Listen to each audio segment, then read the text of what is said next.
Inside the Birds is back. What's up, everybody? It's Geoff, Mosher, and Adam Caplan, and we have got our game preview podcast. We are going to preview the Philadelphia Eagles versus the Tennessee Titans. By the way, before we get into it, Adam, I always like to do this whenever they play an AFC team. Do you remember the last time the Eagles and Titans played each other? There are some vivid memories that stick out. Oh, picket fence game? Yeah, I that's know the it. one. Yeah, I know it. And the Fort- hatred that people had. Folks, if you're sort of a recent Eagles fan, the hatred the fans had for Jim Schwartz, they didn't want him to fly home. Like, they wanted him fired right then and there. Yeah. Well, he gave up his defense in overtime, gave up a 4th and 15 pass, not from Ryan Tannehill, from Marcus Mariota to a wide receiver named Tawan Taylor. I'm not even sure he's still in the league anymore. On 4th and 15, 19 yards, to eventually, Adam, set up a 3rd and 10 touchdown, walk-off touchdown from Marcus Mariota to Corey Davis, neither of which are even with the Titans anymore. That was rough. That was a rough game right there in Indiana, in Nashville. Was it hot that day too, or was it something? There was something. I was not there. Okay. The only time I've ever. Good. No, just go ahead. I was going to say the only time I've ever been to Nashville was when they played in 2010. Kevin Cobb had to start. Vic got hurt, so Cobb got his job sort of back for a little bit. But when I landed, it was October. The Phillies were in the World Series. No, playoffs. The Phillies were in the playoffs against the Cardinals, right? This is 2010, if I'm not mistaken. Yeah. So I wanted to watch the game really badly, and I wound up staying in my hotel. I was so excited to go to Nashville. I'd never been there before.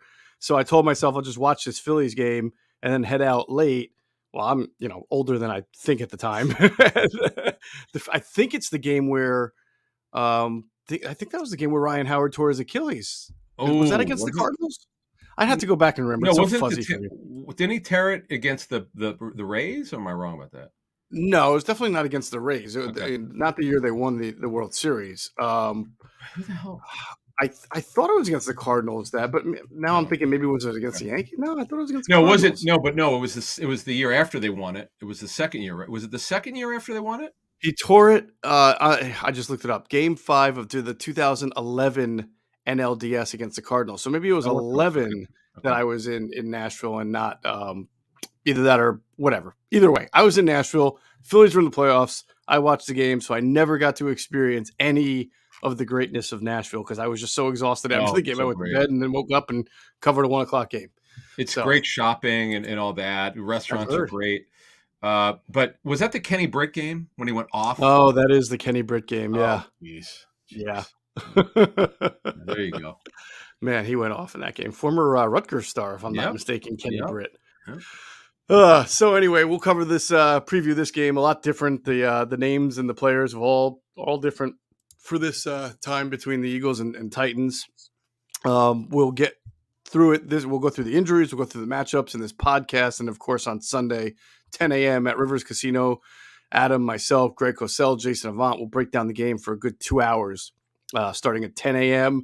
And then afterward, Adam and I will do the post-game show, Inside the Birds post-game live around 4:30. All these shows will be on our YouTube platform and our other social media platforms. Look forward to doing that.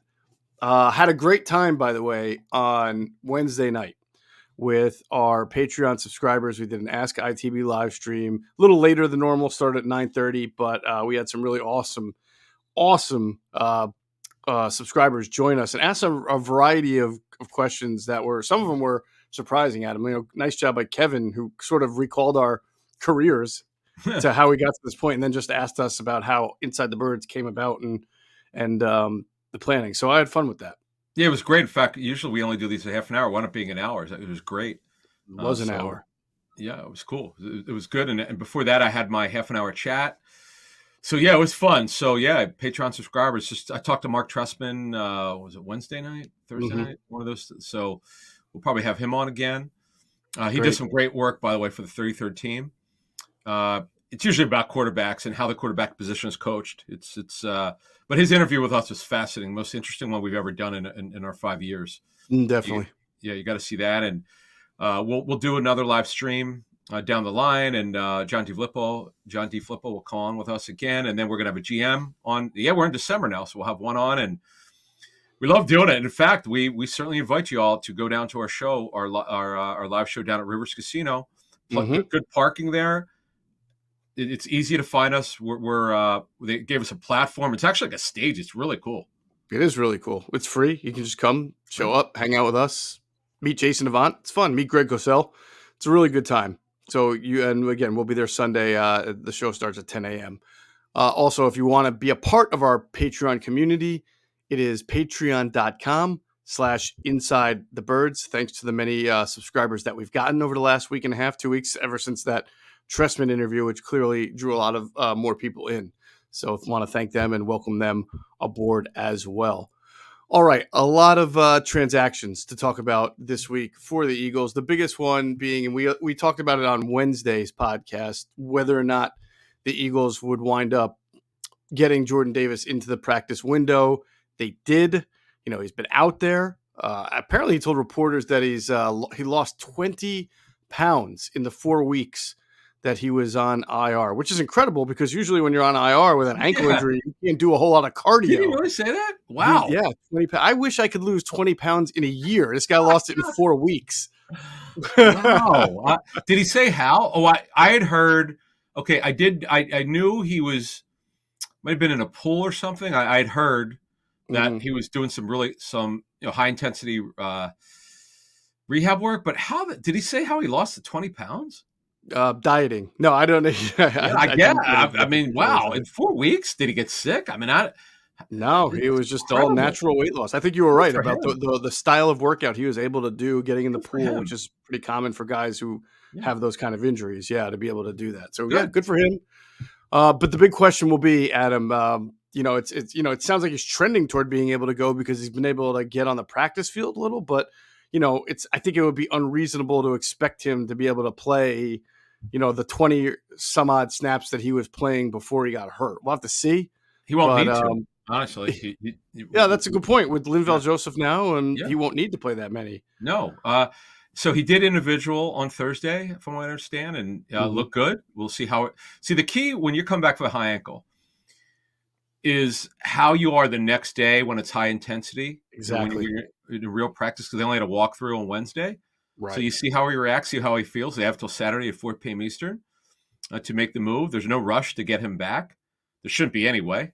You don't want to rush anyone back. This is his first injury. It's a major injury. High ankle is a major injury. Yep. And we'll see what happens. And they'll have 6 defensive tackles available if he plays. And then you would think someone would have to be inactive if he's available. Who would that be? Yeah. Who do you think that would be? All right, so let's go through this since you mentioned that, because it's something that see, this is where, by the way, they start Friday night. They have their meeting after practice. They watch the practice tape with the personnel staff, and they make the decision. They finalize their inactives. They're not done Sunday morning. They announce them Sunday morning, but they're finalized Saturday night. So they'll have a pretty good idea. So you've got Cox, Hargrave, Sue, Joseph all have to be up. Nolan Williams is their 5. He had been playing on he'd been playing on the 4-man front because he has all season.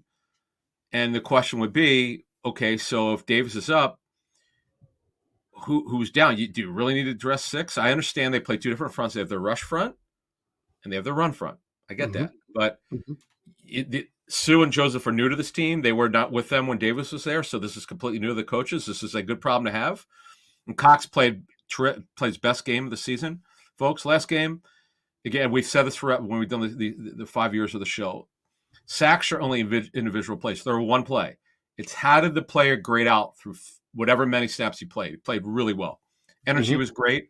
So, he's going to play a good amount of snaps. Hargrave, they're both paid a lot of money. They got to play. They got to play a lot. Yeah, they're playing. Sue and Joseph don't have to play a ton.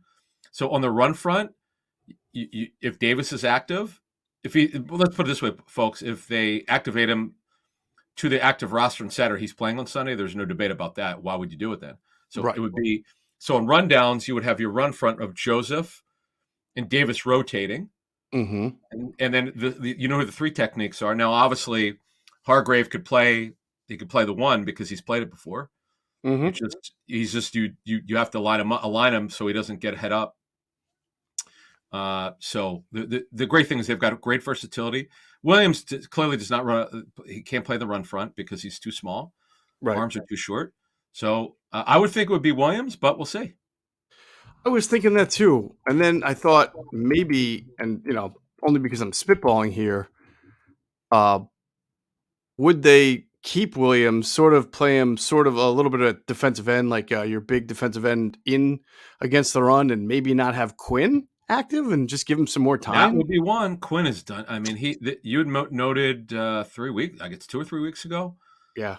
that he came out of the one game with a back injury, didn't flare up on that Wednesday, and he's been a Right. total Right. zero so far. I mean, he just Yeah. Yeah, and it was noticeable yeah, from people who were watching tape that he was high, he was playing upright, he not didn't good. have the bend that he was known for having. They even thought that it might be due to the back. So, I don't know. You're gonna is again, you got a it's not that you have a star-studded offensive line, but you do have a lot of defensive line. You have a lot of guys with name value here who are used to playing and didn't come here to sit, especially the two Yeah. guys who were signed off the street, as you mentioned. So, it's either going to be Milton, or they're going to have to get creative somehow, and maybe it is Quinn. We'll see. Well, I mean, that First honestly, of all, they have to get first. The thing they have to do is actually activate Jordan Davis. So yeah. we'll see if that happens. No, but what I was going to say is, Hmm. really, what does Robert Quinn give them? Because Sweat is a stand-up outside linebacker for them who could play with his hand down in Hmm. a four-man front. Graham could do both. He could stand up, play with his hand down. I know he doesn't play a ton of snaps. Right. Kaiser White has been interesting. They've been playing him in the box a little bit. Yep. As it, so I don't know. If it's what I know, they're not listing Quinn. They're not listing him on the injury report, but it doesn't mean he's not dealing with something. He just doesn't look right. Right. I don't know. This is. I wonder what the tape. I don't know if did you hear of the tape showing this with Chicago at all? I didn't hear that, but I have not. I did not hear anything on the tape okay. with All Chicago. right. I So was curious. something to look into. All Maybe right. Greg can Yeah.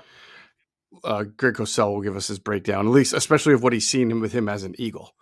Um, so all right, so we'll see what happens with Jordan Davis and the defensive line there. The Eagles made a slew of moves on the practice squad that are strange in a way. They released Kennedy Brooks, the running back, who they've had since camp. They released the offensive tackle Roderick Johnson. They signed again Auden Tate, who Third is time. quickly becoming, yeah, he's becoming the Julian Vandervelde of the team here. They brought in another receiver, Kawan Baker, who is a short guy, correct? No, I 5'8". think he's got okay size. I think he's Oh, got for okay some size. reason I thought he was a shorter guy. Okay, and then they brought back guard Tyrese Robinson, who was with them on the practice squad earlier this year. So they're Yep. doing some tango here. It's kind of hard to. I don't know how to read into it. I mean, you would have thought if they were going to make moves, right? Practice squad to arm themselves with something that you would find not like an Auden Tape type receiver, but like a receiver who can return punts or something, or a corner or a safety or a linebacker known for being on special teams that they could elevate for a few weeks. But that's not the case here. Yeah, I'm not sure where. I'm a little surprised they have all these receivers, and Alden Tate certainly. If something happened with Pascal, he would be a guy I could see them bringing up because he's tall, he's Yeah. long, and he can block. Not as good as Pascal, but he can block. So yeah, it is a little bit strange that they've done that. Oh, by the way, Javelin Guidry, who did start a little bit over his career with the Jets, what I'm told is he can play special teams on coverage. So he's a guy, Mm. maybe not that they need another corner, but Josh Jobe was inactive last week. He's not even on the injury report this week. So they've got to figure the coverage out. Their coverage teams are really bad on kickoff in particular. That's really Mm-hmm. they're really getting killed on kickoff returns. So, and it's just funny that they're playing the number one kickoff coverage team in the NFL, the Titans. They're uh, to give up less than 20 yards a kick is pretty good, and they are. Yeah. Yeah. Shout out to Javelin Guidry's parents, man, because that is one hell of a name. Gotta love it. Yep. Yep. Maybe someone from the javelin in their family. Who knows? I don't know. Perhaps. In Olympics, I don't know. Who knows? High school. All right, let's go to injuries, Adam. We'll Yeah. move away from Yep. transactions. Yep. So let's get this correct. This will be the third game without Dallas Goedert, who told reporters this week that he's doing well. He was out of the sling. That's a good sign for him. Yep. This will be the fourth and final game, I believe, for Avante Maddox, Correct. Yep. because he's had the hamstring injury. Have you had any kind of shame on me? I haven't really been able to look into it. Is he doing well from that? Is he, do you I've think that not heard an update. Of all the players that we've talked about the last month, we've not really heard anything on him. it was, what I remember though, it was a pretty good hamstring pull. Like it was Yeah, not slight. what we had said at the time, it was not a 1 week. This is before he went on IR. We had heard it was a multiple week injury. It turned Right. out to be. We didn't know he was going to go on IR, which means he has a significant strain, Mm-hmm. at least a grade 2. A grade 2 Yep. is in the neighborhood of 3 to 4 weeks. We were told. In fact, when Sproles was in his last year, when Sproles had that, I don't know what happened. He had a awful. Well, what happened was he may have had a setback with his hamstring strain, but it wound up being, it was a grade 2 hamstring strain we reported at the time, and it wound up being 6 weeks. Mm-hmm. We had talked to a head athletic trainer, a former, so it's a guy who used to work in the league, and he told us this is ridiculous. There's in no way or shape or form could a hamstring strain of grade 2 be 6 weeks. He goes, something's off. There's something wrong. He goes, you need to go back and check. I'm like, okay. Mm-hmm. So yeah, it shouldn't be. 4 weeks is a normal rehab for a grade 2. If it's grade 3, you're definitely looking at 6 weeks. We'll look into that. We'll try to find out. Okay, cool. All right. So as far as other guys who are injured but not, or dealing with nursing things but not on IR, obviously the big name defensively, CJ Gardner-Johnson, he's going to be out this week, and we'll see if he's able to make any progress after that. So I imagine Reed Blankenship will still fill in for him. It sounds like Josh Jobe will be okay though. Yeah. So here's the defensive injury since you started that. So yeah, Gardner-Johnson, the good thing is he does not need surgery for the laceration. That means there are several grades of lacerations. It depends on the slice of the laceration. Mm-hmm. This is what we dealt with Zach Ertz. He had if you're seeing me on YouTube, I'm talking about a tiny cut. It's just a very tiny cut. That's why he was able to only miss 1 week. Plus, he had a fractured rib. And I just remember talking to someone close to him. I was like, why is he playing? He just wanted to play, and he knew the risks of terms of being, if it's a rib injury. They weren't worried about the laceration. It was actually the broken rib playing after 1 week, but he wore protection. It was the Seattle game and the playoff game, and he was able to play. So the key, here's the way I look at it. If Gardner-Johnson is not put on IR on Saturday, he's definitely going to be back within the 4 weeks, because you would want this to count as one of the 4 weeks. If he's going to go on IR, you'd want to do it this week. Right. So, because there's a little gamesmanship with this thing. It's, look into that. And Patrick Johnson, here's the good news. He left the game. He plays mainly on special teams with an ankle injury. Yeah. He took all the reps he normally would take on Thursday, so he'll be available barring a setback. Offensively, Devontae Smith has a new injury. It's groin. The knee that was listed last week is not on the injury report, but he's expected to play. Pascal has a new injury. It's a groin injury. He's expected to play. A.J. Brown's feeling good. Illness is removed off the injury report. And as you said, Josh Jobe was also removed from the injury report. When I say removed, the old way teams did it before they made adjustment in the injury reports about 10 years ago, is teams would literally remove players off the injury report during the week. They don't do that anymore, really. What they do is they just don't give an injury designation on Friday, or game status, like questionable, doubtful, or out. So that's the differences on that. And we'll get the Titans. So you'd like to think that with Jobe and Patrick Johnson able to play, that maybe that is a help to the special teams that has been struggling. Both of those guys play on special teams when healthy. Right. Well, Johnson's been healthy. He just, he didn't finish. But he came out of the game. Didn't he? No, he didn't. Right. But yes, he did. He didn't finish that game. But in terms of the year, he's been healthy. It's Jobe. Right. Jobe has been the guy who's had this hamstring problem for 6 weeks, on and off the injury report. And he's a guy, next year maybe we'll see we'll see what the Eagles do at corner in terms of Bradbury. Not saying Jobe would challenge for a starting job, but they need to figure out if McPherson is the future. Not only is a third corner, he's a third corner now, but they need to figure out because even if Bradbury comes back, he's in his 30s now. Slay's 31. I think he finished 32 in January. So they've got to figure this out, who the future cornerback is. And Jobe could be a part of it. And also Mario Goodrich, they also who's on their practice squad. Yes, definitely. All right. As for the Titans, we know Ryan Tannehill has been dealing with a right ankle sprain, a high ankle sprain.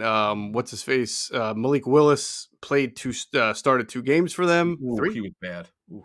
Was it 3 games or two? He started either 2, 2 or 3 games. 2, Right. and he is so not ready to play. He's just oh, it was bad, man. He's a Yeah. nice kid. He works hard. He is so far away from being an NFL quarterback. Yeah. I was surprised. Amazingly, they What's that? won one of the games and he only threw for about 80 yards, I I know, think. it's So, crazy. I'm surprised they didn't go with the other kid, but they went with Wills, was the third-round pick. hmm. All right, so it's believed to be a right high ankle sprain. That's why his mobility does not look great. He doesn't look great moving, Tannehill. Hmm. So, and he was a guy who's always been athletic. You might remember him as a receiver to start his career at Texas A&M, and he changed the quarterback. But he's not moving great. Ben Jones should be back. Their starting center missed 2 games. Oh my God. Was that the first 2 games he's missed in like forever? Right? Didn't, He's pretty durable. yeah. And they don't have a very good offensive line to begin with. Randy Bullock, who pulled his calf a couple games ago, he practiced. He took all the reps he should have taken. The backup kicker missed a kicker last week. He's trending towards being able to play. Now, here's the big one. This is the biggest one for them by far. Probably the biggest one of this game is Jeffrey Simmons, who's an absolute stud, Yep. who's going to get a monster contract next year. He's another one of these guys who plays on a team no one follows nationally, so people don't really know how great this guy is. He's an absolute stud. Yep. He good pass rusher, not a great pass rusher, but he does everything well. Right. Run, he blows. He's a home wrecker. He's a great player. Reminds me of a young Fletcher Cox. But he's not as good as the pass rusher of Cox, but he's a way more consistent player. He brings it every play. Yeah. He's had this ankle injury since week 8. He's missed 2 games. He hasn't practiced this week. Now, he has 2 games. I looked into it. He didn't practice leading up to the game. They let him play because usually if you don't practice, you don't play. Mm-hmm. So he's shown the ability to play without practicing. Denico Autry almost certainly won't play. He's missed 5 straight practices. Even Mike Vrabel alluded to it that he when he talked about it last week, he said it's probably a multi-week injury. It looks like that will be the case. Mario Edwards Jr. has bounced around. Remember his dad Mario was a corner in the league. He will start for him. Elijah Molden, their nickel corner. He had a groin injury earlier this season and missed time. What's that? I like him. He's a good he's player. perfect for that team. Just tough, scrappy player. Yeah, really good. I enjoy him. It's been a good story of development. He's got a groin injury. He missed time earlier this season, and he is yet to work. So that's big.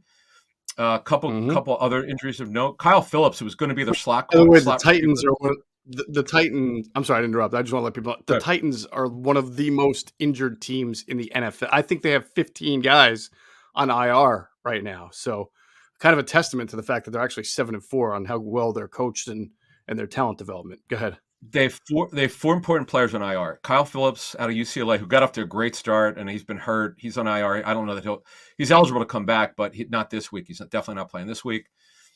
He's got a hamstring. He was their slot receiver to start the season. That definitely has hurt them. That's why you'll see Nick Westbrook-Ikine as he's their tall slot.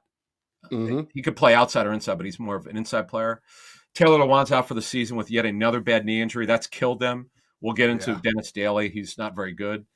That's a matchup. We'll get into that later. Zach Cunningham, one of their starting inside linebackers, out with a significant elbow injury. He was on IR. And this one killed him. He got hurt in practice. Harold Landry got hurt before the season started with a torn ACL. With Bud Dupree's problems on the other side with injuries, look, they've got a great scheme and they execute well, but that was killer. Yeah, especially since, it had only been a couple of weeks prior, I guess, that they had signed. Well, it was actually more than that. It was in March, but it was on right before free agency that they signed him to a big deal. 100%. And then he went into his ACL. Yeah, that does suck. So, a lot of injuries, folks. Usually don't go that deep into it. We like to cover both teams, really, particularly the opponent, in depth with injuries because we don't talk about the AFC teams much on the show because the Eagles are an NFC team. But this is going to be a fun. I can't wait to break this down. This is going to be a fun one. So let's go ahead and break this down. Actually, first, let's pause to hear a word from our friends and sponsors, including Sky Motor Cars.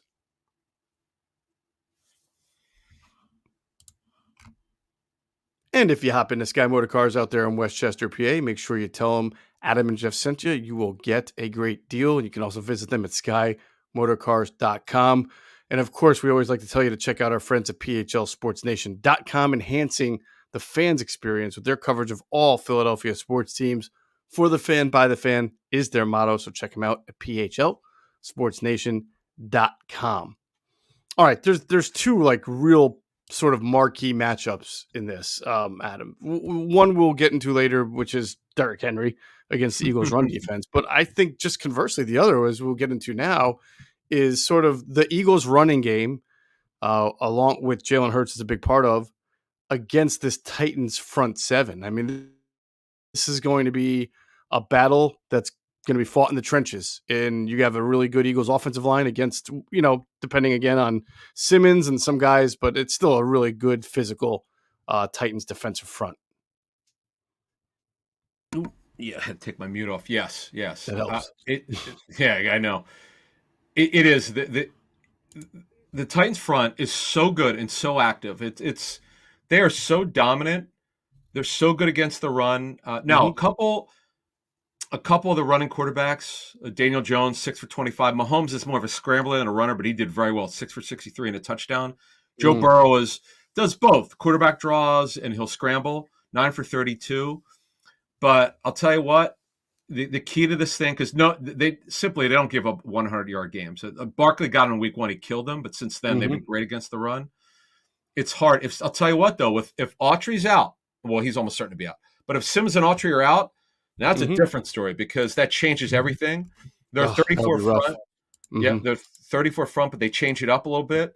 So what they would do is Kevin Strong's a kid that they've been playing a little bit as their top backup. I remember him from Detroit.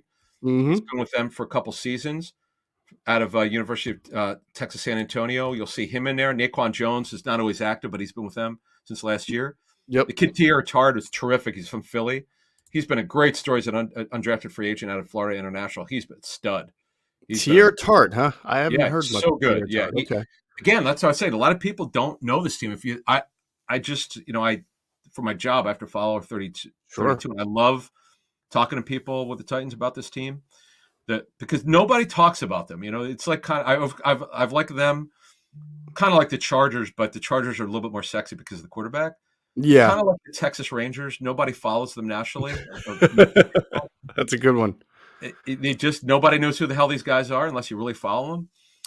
DeMarcus Walker's a good player. You might remember from Denver and Houston. But I'll tell you what, they got a real problem if Simmons can't play. That's a problem, and then because what they'll do is if Simmons plays, they're gonna have to they're gonna have combo block the hell out of that guy. He takes on 2. He's so strong and it gets low. Man, he's a stud.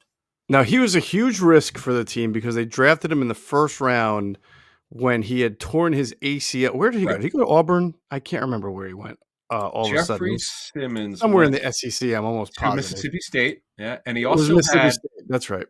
Yeah, and he had an off the field issue. It wasn't his fault. It was kind of an odd off the field issue. But I remember talking to the Titans then, and they did their homework. They knew he was a pretty good kid. It was just a very strange situation. He was just sticking up for someone in his family. Right. But no, he's a pretty good dude, and he is an absolute stud. I'm a huge fan. I just love talking to NFL people when they talk about his tape. They just go, oh, my God, this guy's a stud. He takes on blocks. You can't stop him. Yep. Look, he's not a super high-end pass rusher. He's an above-average pass rusher. But here's the thing, folks. He does everything well. There's nothing that he can't do. Right. It's just that he's not like he's not Aaron Donald. Yeah, he's not going to get you 11 He's not active a pass rusher, but he's a stud. Unless you watch their tape every week or you talk to people who were watching every week, you have no idea how good this kid is. Yeah, there were people who when he came out of the draft who said that if he, had no issue with the knee and clean record and everything, he could have been a top 5 pick. That's how good he was. I forgot he was Mississippi State. Is Chris Jones from the Chiefs a Mississippi State DT?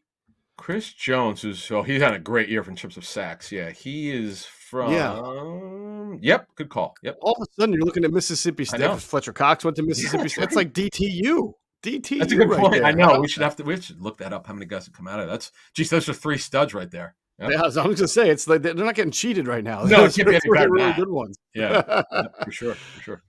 So here's the thing: the Eagles like to run the ball. They're very good at it. The Titans, when they have their healthy defensive front, they're good at stopping it. I mean, really good. So I believe they've only allowed 3 touchdowns to running backs this year. Right? Is that the correct stat?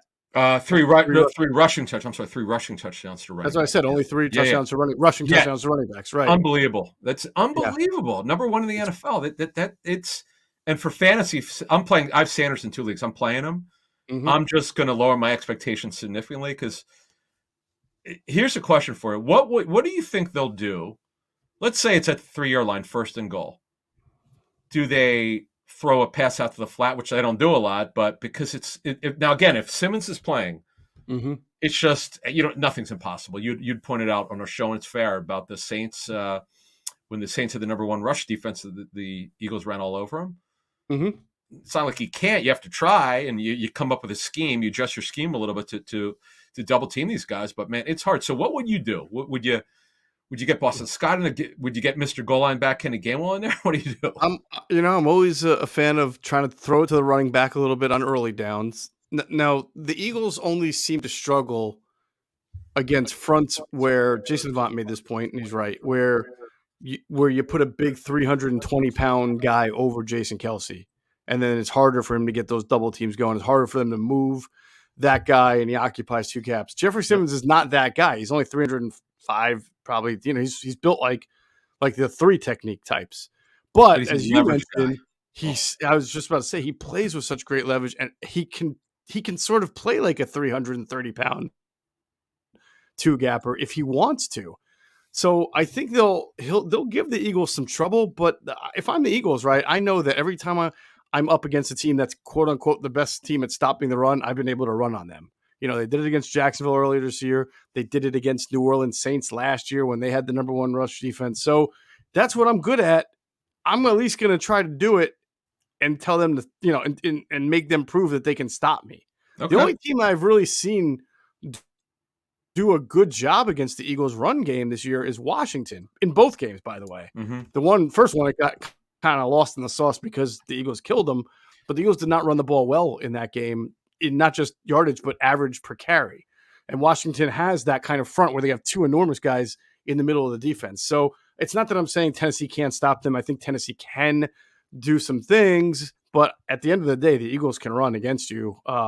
If they catch you in the right formation, if they got the right movement going on with their offensive line. So I would imagine they're still going to try to run against this team. And then when Jalen Hurts gets involved with it, it sort of doesn't matter how big your front is. If you have that end or outside backer crashing, he's just going to take the opportunity. Yeah, and Mike Vrabel was talking about Hurts earlier this week.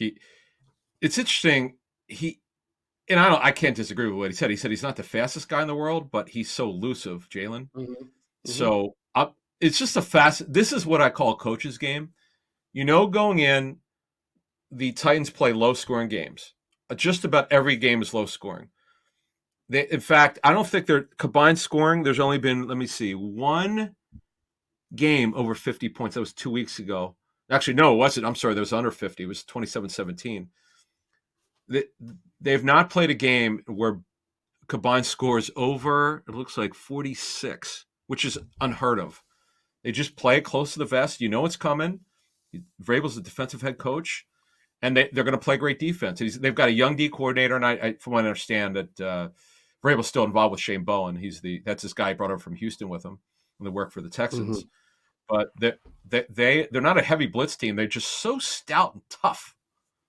Yes, that's what you're worried about. So one thing though is that, and we've seen the Eagles do this more earlier in the season, although still sometimes now, but when they sense that they can throw on certain players, they will target those players. I feel like the Titans corners, especially Roger McCreary out of Auburn, he's a guy who I remember coming out of Auburn, not the fastest guy in the world, or not.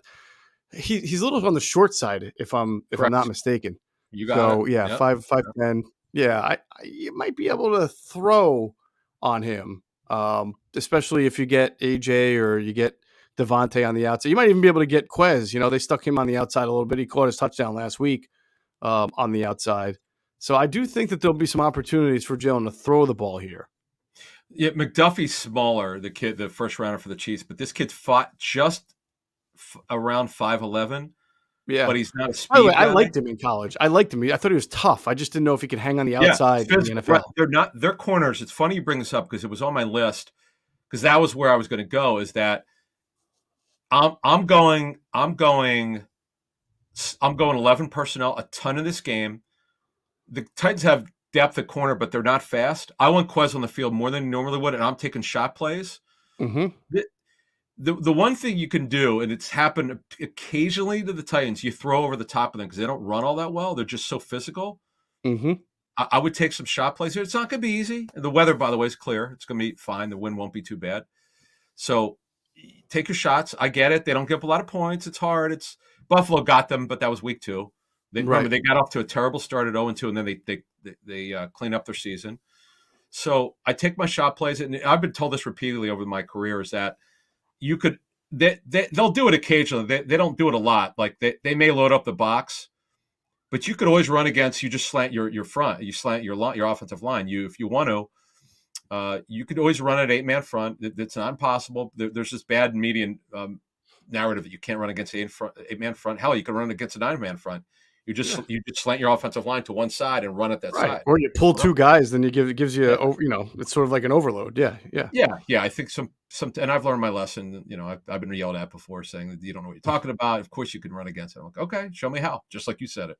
Right. So, so that would be it. I mean, it's I do love Tennessee safeties. I think their safeties are that's what I want to get Byard to. especially. He's Yeah. a stud. Kevin Byard's an absolute stud. Super smart, instinctive. Mhm. Monty Hooker's been a great story development, a former 4th rounder. And what they do 2 things. Andrew, they play a lot of free safeties. The last cut, like the last 3 or 4 weeks, they've been even with Adams, even with Hooker in there, they occasionally would play big nickel. Josh Right. Kalu, who I remember from the Giants, has also been that big nickel safety. I think it's situational. It seems to me, depending on who the opponent is, what they think, what Vrabel and Bowen think they need to do, Mhm. they'll do that. And then the kid Trey Avery had to play a little bit because Christian Fulton missed some time with hamstring. Right. Cosell said that. What did Greg say on the fantasy points? Oh no, he was talking more about their front. But I know this. Hooker was out with a shoulder injury. He's back, Mhm. and they have good. Terrence Mitchell, who started early in his career with a couple teams, he's I there. remember him. Yeah. 39 for depth. And they're going to get this kid. They could get this kid back, Ola Odenji, who's a nickel pass rusher and one of their Mhm. best special teams players. He had 2.5 sacks a couple years ago. I know I was told they love his speed off the edge.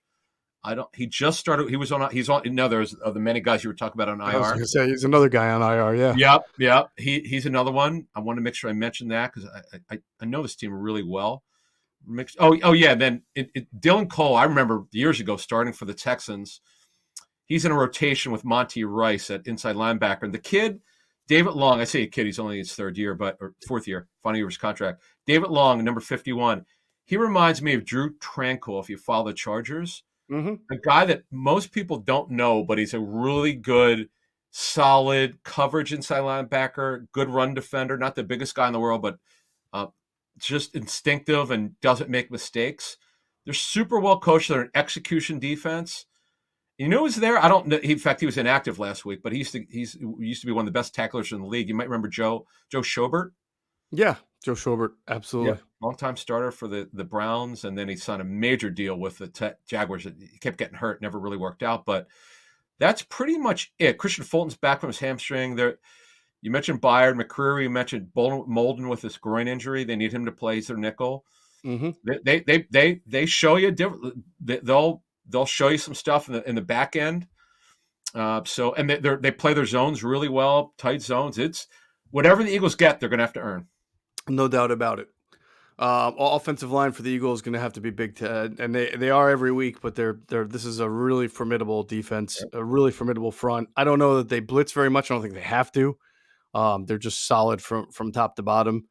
And Mike Vrabel's a good coach. What can you say? I mean, to have 15 guys on IR, to have lost AJ Brown, well, not lost, but traded him away, and still be a top. Clearly, they're 3 games up. I know the AFC South is Oh, not it's very over. competitive, Terrible. but for the Yeah. fact that they are still leading the AFC South by 3 games is pretty impressive there. Let's People, go I was ahead. just going to say, people put them out the pasture because they lost the heartbreaker week 1 to the Giants. They blew a lead. That's Yep. when Barkley went off. And then they had a terrible Monday night loss. Yep. Oh, there it is. Vrabel's not going to turn it around. They stink. They look terrible, and like they do every time, they got to turn around. Pretty Yeah. impressive. Yeah. No, that's very, very impressive. All right. Let's talk about Eagles offense. I'm sorry, Titans offense against the Eagles defense. We start with the obvious. There's going to be a lot of Derrick Henry in this game. Now, Derrick Henry, King Henry, has not been himself lately. In fact, I think in the last 3 games, I have it written down. He's averaging under 3 yards per carry, and he only has let's see, about 170 yards in those 3 games. So clearly, something's going on there with the Titans' running game. What do you know about that? Yeah. So here's the problem because Ben Jones has been out. He missed 2 games with a concussion. Mm-hmm. So let's talk about this part about it. So here's the problem with their offensive line. Dennis Daly was benched in Carolina. He was playing guard for them, not left tackle. He played left tackle in college. Mm-hmm. He's a well below average left tackle. This is to me where the rubber meets the road. They have Eagles coaches. I call this a coach's game. They know what the tape looks like. This guy you should be able to beat him. Because they lost Lawan, they traded for Dennis Daly and they signed LaRaven Clark off the Eagles practice squad. Mm-hmm. So they're going with Daly, who's really a guard right tackle at this level. I'm really surprised that they saw him as a left tackle. Dylan Radins, who lost the right tackle job to Nick Petit Ferre. So Ferre's been a nice right tackle. Nate Davis is their best lineman. Mm-hmm. And they went with Aaron Brewer's a smaller center. He's really a backup center filling in for Ben Jones. So to Mm-hmm. me, boy, this is a well below average offensive line. You just mentioned very well that Henry's struggling. This is why they don't have a good offensive line. A lot of they do a lot of zone cuts. You know you'll see Tannehill under center. He'll Mm-hmm. toss right, one cut, get upfield. Here's the thing with Henry: get his shoulders turned. He cannot go anywhere to get his shoulders turned. He's Mm. not elusive like that. That's not what he Right. is. He's a freight train running forward. Yep. When he gets, I'm telling you, folks, if he gets 5 yards, he's gone. He could run for 70 yards if you don't get his legs. And so that you can't give him that space. If you give him that space, he's going to, as great as TJ Edwards is going to be, folks, Henry will run over TJ Edwards. If the second level, if he gets to the second level, he's running over their linebackers. I'm telling you. If he gets there, yeah, Yeah, yeah, they're gonna have to gang tackle. It's gonna have to be an all effort. Now, don't they play a lot of 2 tight ends also? Correct a ton. with Yes, with yes. Hooper and Jeff Swaim. Correct, 100%. And So, then my guy Chiga Conquo, I love this kid. He is explosive. He's a 4th round out of Maryland. oh yeah, yeah, He's kind of he can't really block. He's small. He's 245 maybe. right. They're trying to get him more of a. They're looking for explosive plays. We'll get to Burks in a second. So on Sunday, if they find a matchup because the Eagles linebackers are small, although we know Edwards has been great in coverage this year, they're going to use Okonkwo as that guy. He doesn't get the ball much. Austin Hooper is their other tight end who scored 2 touchdowns 2 weeks ago. But that's the tight end group as you set it up there. Oh, Dontrell Hilliard, I want to mention him. He's number 40. He is their explosive playmaker out of the backfield. I know they try to get him isolated on linebackers. They've tried Mm-hmm. a little bit here and there. He did a great job last year. Remember when Henry was out? He did a good job Yes. Yep. with Foreman. So look for him. And at receiver, Burks is their shot play guy. The last 2 weeks, he's done that. He was hurt. He had a Mm-hmm. rough offseason he had an asthma problem. He also was not in shape. He had a bad hamstring issue. And then he finally got in shape and he's looked good. And then Robert Woods is near the end of his career. He doesn't run very well, I'm told, what the tape looks like. He's just Yeah. hanging on. That's why Westbrook Akine has been more of a factor.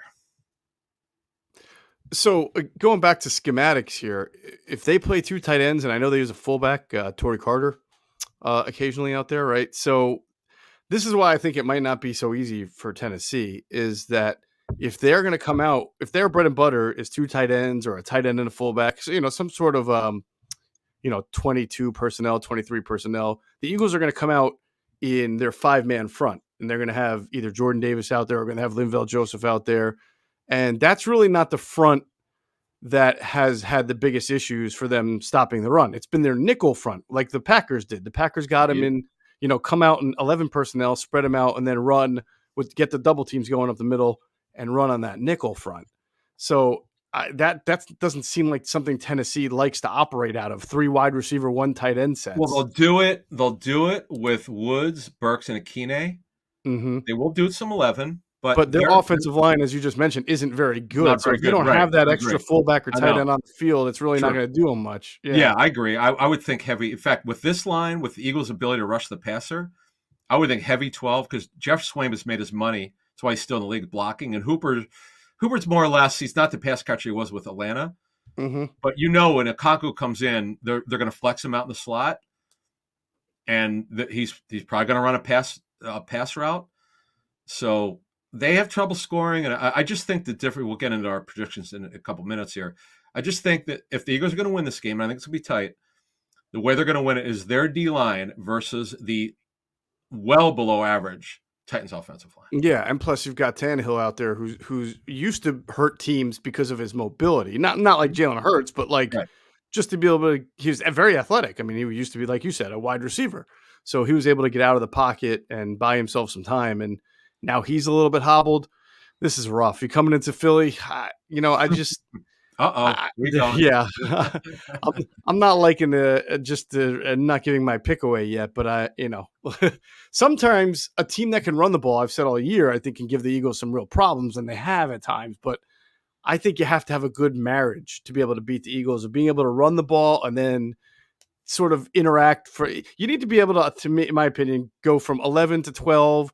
Kind of hurry it up at times when you're in 11 to catch them in their base, or if you're in Sure. 12, hurry it up and throw to a tight end thinking you're going to run. And I just don't think the Titans have the diversity on offense to be able to do that, or the talent, especially the offensive line. So it is going to be a struggle for them. By the way, Treylon Burks, as you were mentioning, has come alive a little bit. He has a 51-yard catch in each of his last 2 games. In fact, he has not found the end zone as a receiver, but he found it as a fumble recoverer last game for his first touchdown. Two things on that. The thing that they haven't done, because if you remember, people were comparing him to Deebo Samuel. Mm-hmm. I mean, this kid's bigger than Samuel, but he's between 220 and 225. But remember that he did run the ball a little bit in college. They haven't really done that here, number one. And I get that he's a rookie. And the comical thing, the first 51-yard catch was hilarious. And I don't know why they did this. On the Thursday night game 2 weeks ago or 3 weeks ago, whenever it was, remember, they were up by 10 with a ball, and it was under 2 minutes. It made no sense. Mm-hmm. But they took a shot play. They took a shot play to Burks, and I'm like, why are you doing this? You could just run the clock out. They have no timeouts left. The Packers have no timeouts left. I think, personally, it was a shot at Matt LaFleur. There must have been some bad blood or something crazy. So that was ridiculous that they did that. That's interesting. Yeah, a Buddy Ryan move. Like, what are you doing? Yeah, I'm just trying to look for. Wow, now that I think about it, they're playing Aaron Brewer and Dennis Daly over LaRaven Clark, who they poached from the Eagles practice squad earlier this year. That doesn't speak very, very highly for LaRaven Clark. Guess not. No. Yeah, this offense, man, this is. I know they have trouble. I mean, they really are offensively challenged. But one of these weeks, because I know their offensive staff, from what I understand, is very matchup based. They look for matchups, and they thought, and they did a great job against Green Bay. They found that might have been the week that they started moving Rudy Ford in at safety, and then moving Russell Douglas out of nickel and back to the outside, because they were really aggressive downfield. In fact, the last 2 weeks they're taking shot plays. If you noticed, I mean, I know that one thing I should mention, and that's why his yards were high last week, because Henry had that screen pass. Mm-hmm. Henry has been a screen guy this year. They're getting him out on screens, and his screen running has been great. He has 278 receiving yards this year, and that's by far and away his career high. And there's still 7 games to go. To your point, see what I mean? It's crazy. Throwing the ball to him more. And what happened was last week, if you watch that play, it's like it was so well designed. It was perfect because the defensive lineman got upfield because they're not thinking they're going to throw it to him, right? And you see the 3 offensive linemen get out there, and they're like looking for somebody to block. So we'll see what happens here. But that's another thing you got to look for. Yeah, you and I are seeing this the same way. The Titans are offensively challenged, but can the Eagles score? I think they will be able to. We will see. I think you can throw on those corners. Mm-hmm. I think you can throw on McCreary and Christian Fulton. I think A.J. Brown's going to be dying to get the football. Oh yeah, against his right. old Yeah, I team. should have said that. Yeah. Yeah. Oh yeah. So do I think that it's going to be a high scoring game? No, but I think the Eagles will be. I think the Eagles are going to have an honest running game. Will it be slowed down a little bit by the fact that the Titans are a good run defense? Yeah, but do I think the Eagles are going to average like 1.6 yards per carry? No, I think that they'll figure out a way to make themselves some manageable second and third downs. And I think it's probably about time where Jalen Hurts starts to throw the ball again a little bit longer, especially because of that. So you had mentioned, and you were right. You go back and look. He had thrown 30 or more passes like 4 or 5 times in the first 7 or 8 games, and he hasn't done that Six, I since. I think. think since Right. the Jacksonville game. Yeah. Oh wow, has So it been that long? I think Jeez. he has not attempted 30 or more passes since the Jacksonville Well, game. part of that is because they're getting such big leads. They are. That's obviously part of it. Save the obviously the Washington game, but in the Green Bay, could you blame them for keep running?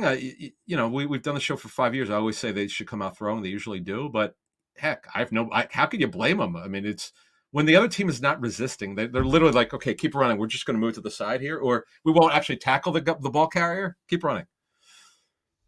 Yeah, no, I don't blame them for anything. When it works like that, you just go with Okay, it. keep going. All right, let's get to our score prediction then.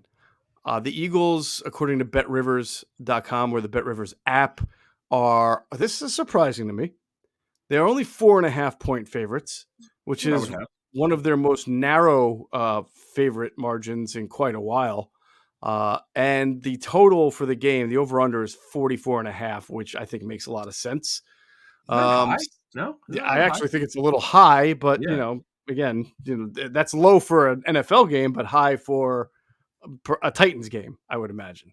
yeah. Because again, they haven't really scored.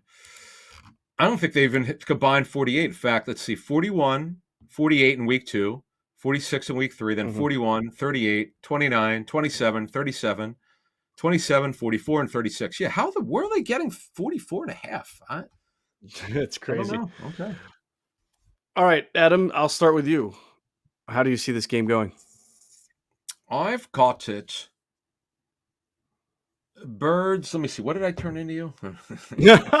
Oh, you sound like Greg Cosell on our pregame show. I I always can't have to remember. I remind know you. it's really slow, like really slow. Uh, You mean like a low scoring game? oh, yeah. I got it. Yeah. 17-13. Eagles. Adam says 17-13 Eagles. Okay. I actually think it's going to be a pretty with not a blowout, but a fairly one-sided game. I have the Eagles winning 24-9. I don't think the Titans are going to 9. score a touchdown. Okay.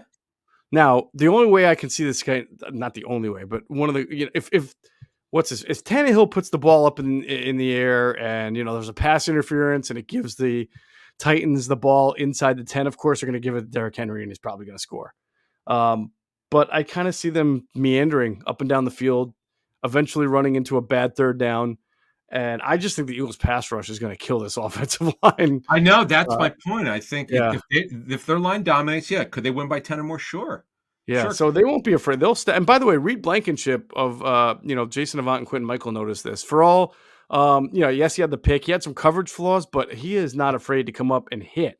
And he is a Mhm. natural safety. So in some respects, you might be gaining a little bit as far as instincts and run defense in the switch from CJ Gardner Johnson to Reed Blankenship, just because Blankenship's a safety. It's what he does. He's a natural safety. You can play him in the box, whereas CJ was not used to taking those angles. Now, you're not, obviously, from a coverage standpoint, you're completely losing a lot from CJ to Reed Blankenship, but how much passing are the Titans going to really be able Yeah. to do Well, if they're is the behind. question that you have to And ask. So, yeah, in exactly. fact, they had Well, even if they're behind, then they got to throw, then you tee off on the quarterback and it gets ugly. it's a crazy story. 2 years ago, they were down at Seattle. It might be by 2 touchdowns at the half or more. And they for some reason, I don't know why, they came out running the football. And they Mhm. actually won. They won in overtime. It was so surprising. Like a team that's down by more than 2 touchdowns is going to keep running, but they did. And then Henry went off. He was one of those. Mm. Because with Henry, you can't relax. Yes, if you, what you like about him is a straight ahead runner. But if you're not tight inside, he could break one where you think where there's just a little bit of space. He just needs a crease to run straight because you got to be careful Mhm. about that. But yeah, you and I kind of see it the same way. I'm a little bit more concerned than you are. The first time all year that I'm a little concerned because we saw what Washington did to them, and I get Goddard got hurt, but Washington's got a great defense now. No one's playing better defense than they are. That's how they turn the season around. And this the reason why the Titans have the record they have is not because of anything but their defense won and Henry too. And Henry, as you said, has not been really much of a factor lately. Yeah, I went back and looked to talk about that game, the Jim Schwartz game we referenced earlier 4 years ago, that the Eagles lost in overtime. It's funny because Derrick Henry was not who was not King Henry just about yet at that point. He had only ran the ball 8 times for 24 yards in that game, and he had to that point never had in his career back to back like 20 carry games. It wasn't until later that season that they started to feed him a little bit more, change that offense around. And then the following year after 20 and 21, now, of course, this year, he's the focal point. So the last time they played the Titans, he did play, but he was not the focal point of that offense, surprisingly. That was still Marcus Mariota and Corey. They were trying to get him and Corey Davis going, and it wasn't working very well for them. So before we get out of here, yeah, it was actually last year. They were down 24-9, and they wound up Mhm. winning in overtime. Henry went off. He finished with 3 touchdowns and 182. Wow. That's incredible. Like you just can't imagine that would happen when you're down by 15 at half. But they stay with it, and Hmm. they'll probably try that. They don't want to. They just I've talked to coaches work with Tannehill going back to Miami. They kind of know who he is. You don't want to put a lot on his plate. You Hmm. saw what happened against Cincinnati in the playoffs in the divisional round game where they lost at home, where they were the number 1 seed. Yep. He he panics, he gets stuck, he doesn't know what to do. So they play to their run defense or their defense, excuse me, overall, and the running game, Yeah. and that's the way that they play. That's why they're a low scoring Right. team. Right. That's why they win a lot of games, but conservatism does not do well in the NFL postseason, and that's why they have not Yep. fared so well in the postseason in the Tannehill era. All right, we'll talk about that, and we'll get into the whole game, break it down even more on Sunday. Again, 10 a.m. Greg Cosell, Jason Avant, me, and Adam. It's going to be a great time inside the Birds pregame live. That's going to do it for this episode of Inside the Birds, the leading podcast in Eagles Intel. As always, we thank you for flying with us inside the Birds.